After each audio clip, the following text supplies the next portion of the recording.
আমন্ত্রণ রাতের বাংলাদেশে। শুরুতেই জানিয়ে দেব শিরোনামগুলো।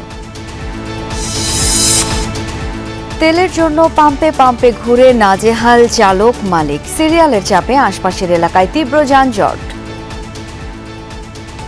কালকে রাত্রে 11টায় আসছি, রাস্তায় বসেছিলাম, তেলের জন্য অপেক্ষা করতেছিলাম গাড়ি কবে আসবে। রিয়েল ওভারটেক করে এই গাড়িগুলো ঢুকা দিতেছে। তাহলে আমরা এই যে সারা রাত তেল কষ্টটা করতেছি, তাহলে এটা কি জন্য করতেছে?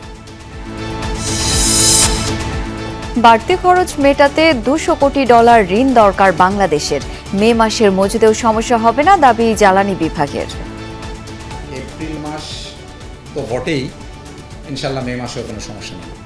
এটা আগে কিন্তু বলিনি, আগে এপ্রিল মাস পর্যন্তই বলেছি। আমরা এপ্রিল মাসে দাম বৃদ্ধি করবো না, অলরেডি বলেছি। যদি এটা কন্টিনিউ করে দামে কিছু অ্যাডজাস্টমেন্ট প্রয়োজন হতে পারে। আমি আবার বলছি, প্রয়োজন হতে পারে। দুদিন পর আবারও বাড়ছে হামের সংক্রমণ। আজও 3 জনের মৃত্যু। সোমবার থেকে সারা দেশে টিকাদান কর্মসূচি। 10 দিন ভালো ছিলাম, আবার জ্বরের সাথে সাথে আবার এই হাম। আইসির ভিতরে নেওয়ার মতো অবস্থা ছিল, ওখান থেকে আল্লাহর রহমতে অনেকটা ভালো আছে। সমস্যা দেখা দিয়েছে, এখন এই সময়টা যাতে না হয় সেই জন্য আর কি এটা দিলাম। আগে প্রথম ডোজ দেওয়া হয়েছে, এখন সেকেন্ড ডোজের ডেট আছে।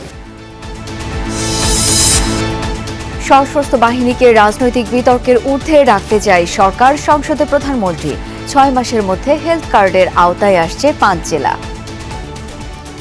শিল্প যারা আছেন তাদের জন্য যেরকম পলিসি গ্রহণ করেছি, একইভাবে খেটে খাওয়া মানুষ তারা কিভাবে ধীরে ধীরে তাদের জীবনযাত্রা মান উন্নয়ন করতে পারে, সেজন্য আমরা বিভিন্ন রকম পলিসি গ্রহণ করেছি। শাপলা চত্বর হত্যাকাণ্ড মামলায় আসামি হচ্ছেন সাবেক আইজিপি চৌধুরী আব্দুল্লাহ মামুন। 2 সপ্তাহের মধ্যে ট্রাইব্যুনালে দাখিল হবে তদন্ত প্রতিবেদন।